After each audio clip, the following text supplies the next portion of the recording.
बिस्मिल्लाहिर्रहमानिर्रहीम। Dear student, welcome to the class of computer 9th class. आज हम discuss करेंगे कल हमने फ़्लो चार्ट्स के जो है वो कुछ एग्जांपल डिस्कस की थी, उनको समझा था, तो आज उसी को आगे लेके चलेंगे। तो आपको पता ही है कि हमारा एग्जांपल्स ऑफ फ़्लो चार्ट्स जो है वो टॉपिक चल रहा है। तो आज हम पहली जो प्रॉब्लम है वो हम आज का जो हम पहला फ़्लो चार्ट जो डिस्कस करेंगे वो है to display the larger one out of the 3 given numbers. हमारे पास 3 गिवन नंबर्स होंगे जिसमें से हमने डिस्प्ले कराना है कि इसमें से लार्जर वन जो है वो कौन सा है, तो बड़ा कौन सा है। तो हम स्टार्ट करते हैं। हमने कल सिंबल पढ़े थे तो मैं आज वो ड्रॉ नहीं कर रहा। हमें पता है कि स्टार्ट करने के लिए हमारे पास जो है वो सबसे पहले सिंबल कौन सा होता है, स्टार्ट सिंबल। तो वहाँ जगह ज़रा कम है तो इसलिए हम यहाँ पर इसको करेंगे।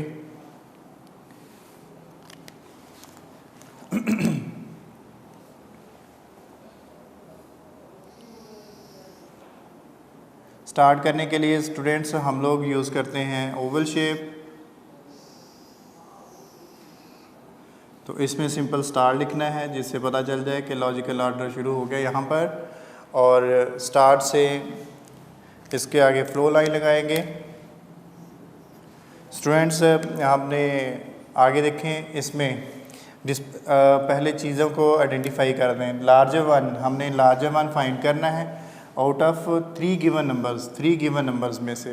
तो यहाँ पर कुछ आपको पता है कंपेयर करने पड़ेंगे हमें नंबर्स को, कि जैसे हमने हमारे पास अगर 3 नंबर्स दिए हुए हैं तो पहला तो हमने स्टार्ट कर लिया। अब उसके बाद दूसरा स्टेप जो है हमने देखा था पहले पीछे भी जो हमने किए, तो उसमें इनपुट कराते थे। तो इनपुट में हमने किस में शो करानी होती है, पैरेललोग्राम में। तो पहले इसमें लिख लें, फिर उसका साइज़ को बड़ा छोटा हम लोग कर सकते हैं। तो input 3 numbers A B C, हमने 3 नंबर पुट कर लिए। अब इसमें इसको क्लोज़ कर लें। ये पैरेललोग्राम शेप होनी चाहिए, रेक्टेंगल और पैरेललोग्राम में फ़र्क होना चाहिए। यहाँ पर हम इनपुट करा रहे हैं तो इनपुट सिंबल यूज़ किया, इनपुट पैरेललोग्राम से शो कराई जाती है। तो अगला जो है, अब हम इनको अब इस पे लॉजिकल ऑर्डर्स अप्लाई करने पड़ेंगे। अब इसमें इसको समझने के लिए देख लें कि अगर हम ये कहते हैं A is greater then B, अब A अगर ये ट्रू होता है तो हमें इसको कंपेयर करना चाहिए C के साथ भी। तो फिर हम कहेंगे कि A is greater then C। अब ये भी ट्रू होता है तो ये फिर इसका मतलब A ग्रेटर है। अब ये एक कंडीशन हो गई। अगर दूसरी कंडीशन, अगर इसमें से नो होती है वैल्यू, ये यस वैल्यू के लिए है, तो अगर ये नो होती है तो हम फिर B को कंपेयर करेंगे, B is greater then C। तो अगर ये ट्रू होती है तो फिर B हमारा ग्रेटर है। अगर ये नो होती है तो फिर ज़ाहिर है कि C हमारा ग्रेटर होगा। तो इस तरह से हमें कंपेयर करना पड़ेगा ये कंडीशनल ऑपरेटर को यूज़ करते वक्त कर। तो हम इसको कंपेयर करते हैं।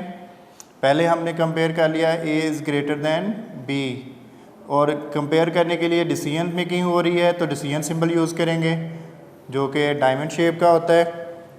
अब इसकी 2 कंडीशन जो हैं वो हमारे पास आ रही हैं, एक तो है यस और दूसरी है नो। स्टूडेंट्स, तो यस कंडीशन एक लिख लें, अब नो एक तरफ लिख लें। तो जो यस कंडीशन है, अब इसका मतलब ये है कि A ग्रेटर उसने बता दिया कि A is greater then B। तो स्टूडेंट हम अब इसको क्या करेंगे कि A ग्रेटर दैन B, पहले हमें पता चल गया कि यस कंडीशन है, तो फिर अब A को मज़ीद कंपेयर करने की ज़रूरत है। तो हम इसको A is greater then C भी चेक कर लेंगे। तो उसको चेक करने के लिए हमने एक और लॉजिकल ऑपरेटर जो है वो डिसीजन मेकिंग के अंदर वो लगा लिया सिंबल के अंदर। तो इसको एरो लगा देते हैं। ये एरो में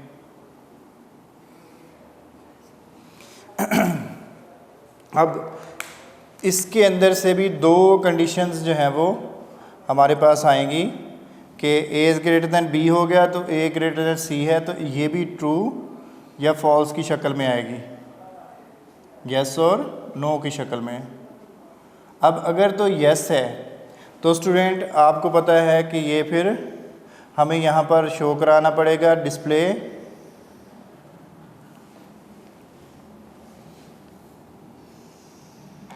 यहाँ पर पता चल गया कि ए बी से भी ग्रेटर है, ए सी से भी ग्रेटर है, तो ज़ाहिर है फिर वो सबसे ग्रेटर हुआ। तो डिस्प्ले या आउटपुट हम लिख सकते हैं डिस्प्ले ग्रेटर इज़ ए, इस तरह से डिस्प्ले भी करा सकते हैं स्टूडेंट्स, या आप आउटपुट ए कह सकते हैं। और यहाँ से जो हमें नो कंडीशन मिली है इससे हमें क्या हासिल होगा, यहाँ पर फिर आउटपुट हो रही है आउटपुट इज़ सी। अब यहाँ पर सिंपल देखें डिस्प्ले ग्रेटर इज़ लिख लिया ए, अब आउटपुट सी लिख सकते हैं, इसमें दोनों तरह से मैंने लिख दिया आउटपुट सी, यानी कि सी को जो है वो ग्रेटर है तो उसको आउटपुट कर दें।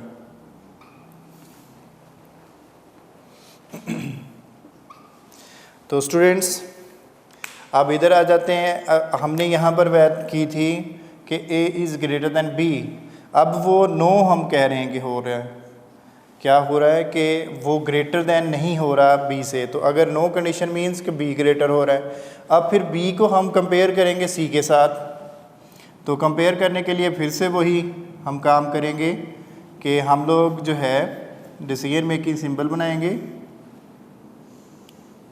और इसको डिसीजन मेकिंग सिंबल को अंदर कंडीशन लगाएंगे कि B is greater then C। अब ये ट्रू हो सकती है या फॉल्स हो सकती है, तो इसके भी दो कंडीशंस हैं। तो हमने यहाँ पर लिख लिया यस और यहाँ लिख लिया नो, यानी कि हमें ये कंडीशन अगर B ग्रेटर दैन C है तो यस करते हैं तो ज़ाहिर है कि अब डिटर्मिन हो गया कि B ग्रेटर है C से, तो फिर हम लोग अब इसको यहाँ पर डिस्प्ले करा देंगे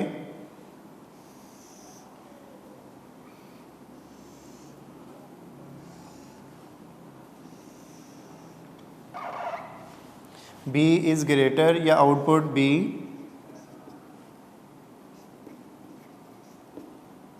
क्योंकि B ग्रेटर है तो हमने आउटपुट B करा दिया।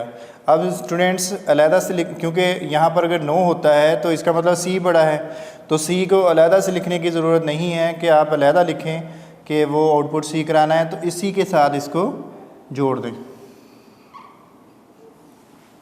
तो इससे फ़्लो का हमें पता चल जाएगा कि नो यानी कि ग्रेटर जो है वो C है।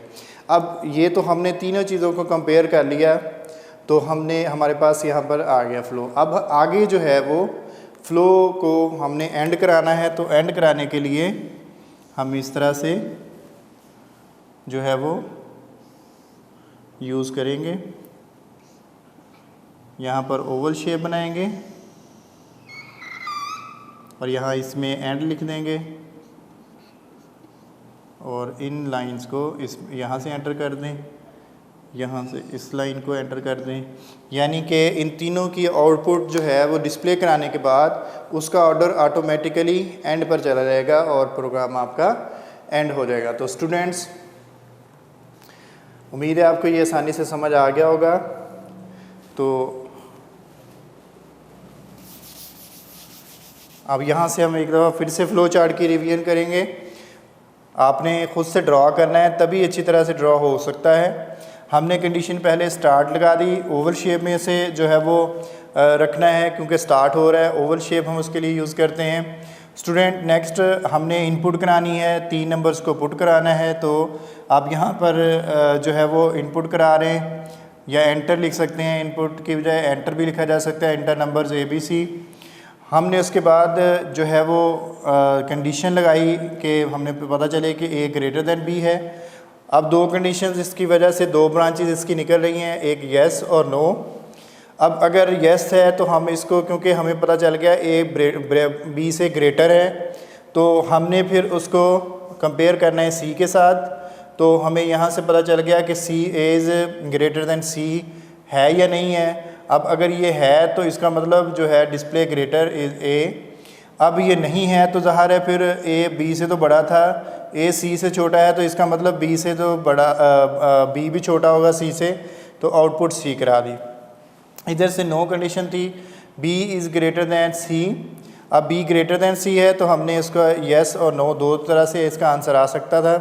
तो अब ये अगर येस है तो इसका मतलब ए से भी यहाँ पर ग्रेटर हो गया था बी, और बी जो है वो यहाँ पर सी से भी ग्रेटर है, तो इससे भी आउटपुट बी हो गई, यानी कि आउट डिस्प्ले और बी हमारा आंसर हो गया था। तो यहाँ से नो कंडीशन अगर ये दोनों तरफ से अगर सी की वैल्यू आ रही है तो हमने उसको आउटपुट सी करा दिया, और इस तरह से हमारा ये प्रोग्राम हमारा फ्लो चार्ट जो है वो एंड हो जाता है। तो थोड़ी देर आप इसको जो है वो पॉज करके राइट डाउन अपने पास कर लें और इसको अच्छी तरह से समझें, प्रैक्टिस कीजिएगा स्टूडेंट्स, फिर इंशाल्लाह आपको भी ये बनाना आ जाएगा। तो मैं ये मिटा रहा हूँ। अभी हमारा जो नेक्स्ट फ्लो चार्ट है वो काफ़ी लंबा है, तो हमें उसके लिए स्पेस चाहिए।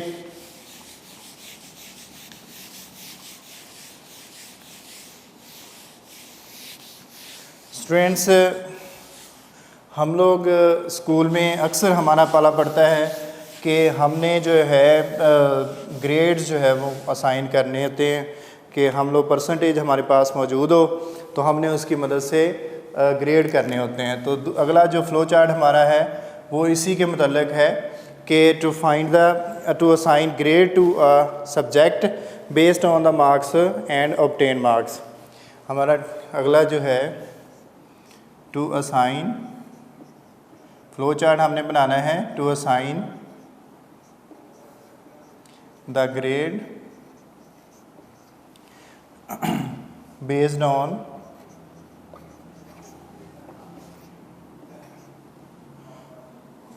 total obtained marks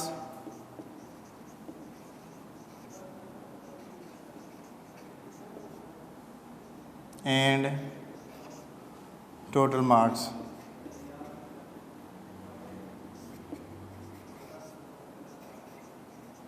ये आज का हमने दूसरा जो है वो फ्लो चार्ट बनाना सीखना है। तो स्टूडेंट्स, इसको आपने बड़ा केयरफुली जो है वो मैनेज करना है। ये आपने फ्रॉम द राइट साइड जो है वो यहाँ से आपने शुरू करना है, क्योंकि ये ऐसे ऐसा कंडीशन इस तरह से आपके जो है वो चलेंगी। तो सबसे पहले हमने स्टार्ट करना है। आपको पता है जब भी आंखें बंद करके जब भी हमने फ्लो चार्ट बनाना शुरू करना होता है तो हमने आंखें बंद करके उसका ऊपर स्टार लिख लेना है। अब स्टार्ट हो गया स्टूडेंट्स। अब हमने क्या करना है, देखो इसमें चीज़ें हमें जो इनपुट होंगी वो obtain marks and total marks, इसकी मदद से हम परसेंटेज फाइंड करेंगे। तो सबसे पहला काम जो है वो इनसे ऑब्टेन मार्क्स और टोटल मार्क्स लेना है। तो यहाँ पर इनपुट हो रही हैं चीज़ें, तो हम इसमें इनपुट कराएंगे। इनपुट सिंबल कौन सा यूज़ होता है आपको पता ही है, पैरेललोग्राम होता है, तो पहले लिख लें उसमें। तो हम यहाँ पर लिखेंगे इनपुट ऑब्टेन मार्क्स। ऑब्टेन के लिए आप OBT भी लिख सकते हैं, मैंने आगे भी यूज़ करना है बार बार, तो एक दफ़ा तो फिर से इसको obtain marks and total marks. Obtain के लिए मैं यहाँ पर OBE लिख लेता हूँ, टोटल मार्क्स के लिए हम T लिख लेते हैं, TM, ताकि आगे अगर यूज़ करें तो उसमें ये वेरिएबल यूज़ हो जाएगा। तो स्टूडेंट्स, हमने इसको क्लोज़ कर दिया है। अब इसमें दो चीज़ें उसने कराई हैं, एक ऑब्टेन मार्क्स और हमने इसे OB भी रखा, टोटल मार्क्स, तो उसको हमने TM में रख लिया ताकि अगर नेक्स्ट भी यूज़ करते हैं तो हम उसे अब परसेंटेज हमने फाइंड करनी है, तो वो प्रोसेसिंग होगी स्टूडेंट्स। तो प्रोसेसिंग को करने के लिए हम शो कराते हैं किसमें, रेक्टेंगल के अंदर। तो स्टूडेंट्स आपकी बुक में उन्होंने परसेंटेज पूरा लिखा हुआ है, हमारे पास यहाँ स्पेस है कम, तो हम उसको P लिख लेते हैं, simple P mean percentage. Percentage जो है वो कैसे निकलेगी, क्योंकि ग्रेड जो है आपको पता है परसेंटेज के हिसाब से दिए जाते हैं, तो हमें इसलिए परसेंटेज फाइंड करने की ज़रूरत है। तो P परसेंटेज जो होती है आपने ऑब्टेन, हमने लिखा है ऑब्टेन मार्क्स के लिए OB, ठीक है students, divided by total marks TM, इसको ब्रैकेट में रख लेंगे, और मल्टीप्लाई बाय 100। अब यहाँ पर जो कैलकुलेशन है वो ऑब्टेन मार्क्स को डिवाइड कर लिया जाएगा टोटल मार्क्स के साथ, और फिर ये काम करने के बाद मल्टीप्लाई बाय 100 कर दिया जाएगा। तो ये जो वैल्यू इसकी होगी वो P को यानी कि परसेंटेज को असाइन हो जाएगी। तो इस तरह से ये हमारा काम हो गया। अब ये जो P को वैल्यू असाइन होगी, अब P के वैल्यू के हिसाब से हमने ग्रेड देने हैं। तो स्टूडेंट्स हम अब जो नेक्स्ट स्टेप है हमारा उस तरफ बढ़ रहे हैं। तो नेक्स्ट स्टेप में हमने कंपेयर करना है P is equal to P is greater than 80, P is greater than 80। अब आपको पता है कि सबसे पहला ग्रेड जो है वो यही होता है कि हमने जो सबसे बड़ा ग्रेड है वो है P इज़ ग्रेटर दैन 80। अब इसकी दो कंडीशन निकलती हैं, येस और नो। तो स्टूडेंट्स अब येस और नो के मुताबिक हमने आगे इसको फ़्लो कराना है। अब ज़ाहिर है कि अगर P इज़ ग्रेटर दैन 80 है तो येस करेंगे, तो ग्रेड क्या होगा इसका, डिस्प्ले हमें कराना होगा। डिस्प्ले कराने के लिए अब यहाँ पर ये एक चीज़ समझने वाली है कि हम लोग ग्रेड को डिस्प्ले तो करा रहे हैं, लेकिन यहाँ पर हम इसके लिए सिंबल जो है वो हम यूज़ कर रहे हैं रेक्टेंगल। तो यहाँ पर हमने ग्रेड को लिख लेना है, ग्रेड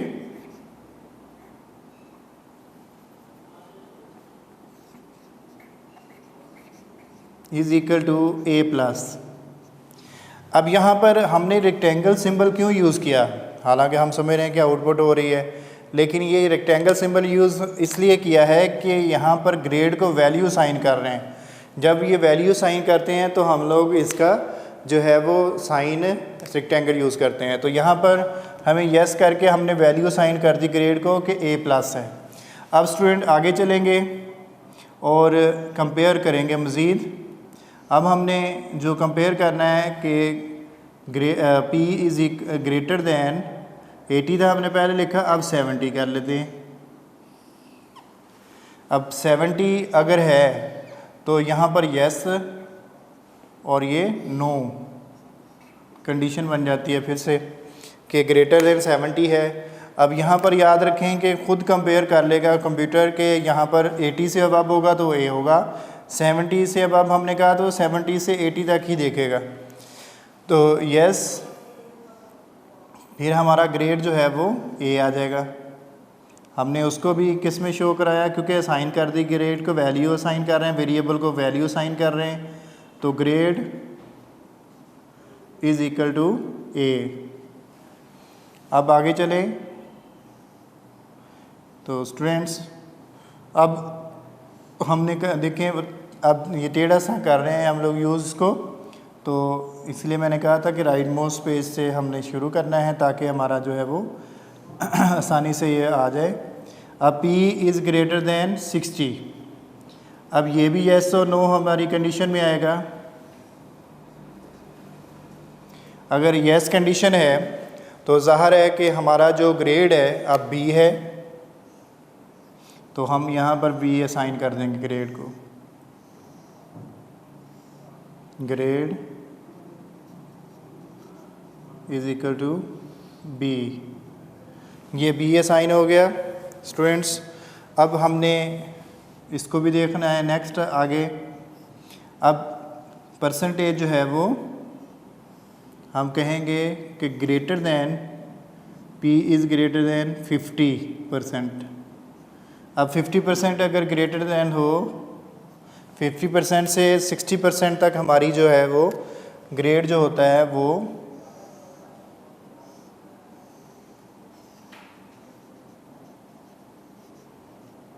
C ग्रेड होता है। Grade is equal to C हम यहाँ लिखेंगे।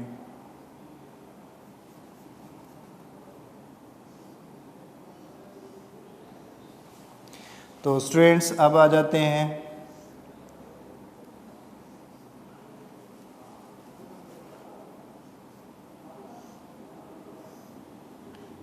P is greater then 40%।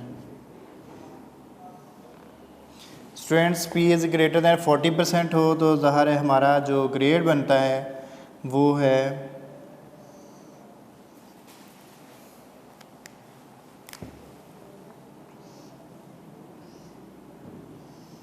Grade is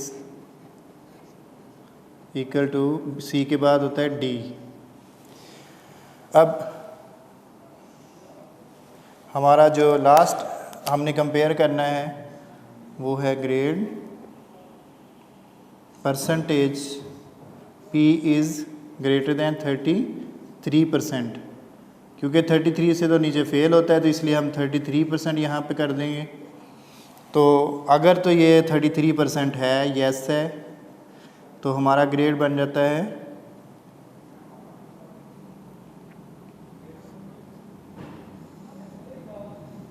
E।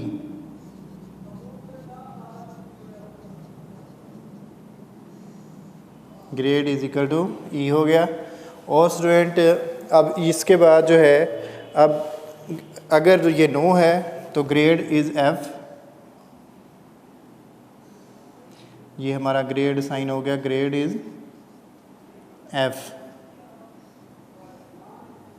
अगर ये नो है तो। अब स्टूडेंट यहाँ पर हम नो लिख देंगे। यहाँ पर कंडीशन यस चाहिए थी, यस और नो हमने वो लिख देना है।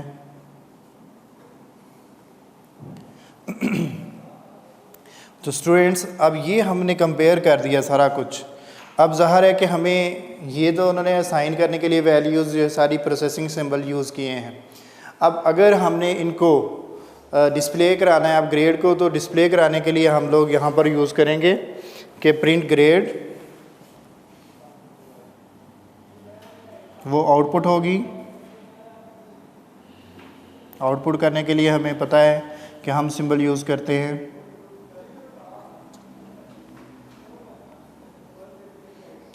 पैरेललोग्राम।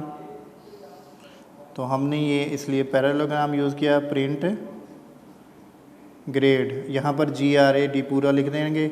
अब वो ग्रेड को जो वैल्यू साइन होगी कि जौन सी ट्रू होगी, और उसके बाद हम ओवल शेप से इसका ऐड कर देंगे।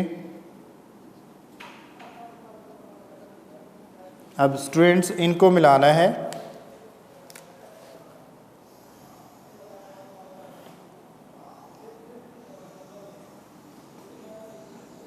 ये लास्ट वाली लाइन से हमने ग्रेड के साथ इसको अटैच कर दिया। यहाँ से F वाला ऊपर से अटैच हो रहा है। बाकी सब की लाइंस इस तरह से मिला दें जिससे जो है वो पता चल जाएगा कि ये फ़्लो जो है वो हमारा इस तरह से हो रहा है कि जहाँ पर भी ये कंडीशन ट्रू फॉल्स करेगी तो उसके हिसाब से ही ये हमारा ग्रेड साइन हो जाएगा और प्रिंट ग्रेड। तो स्टूडेंट्स इसमें हमने देखा डिसीजन मेकिंग का यूज़ जो है वो हमें बार बार करना पड़ रहा है।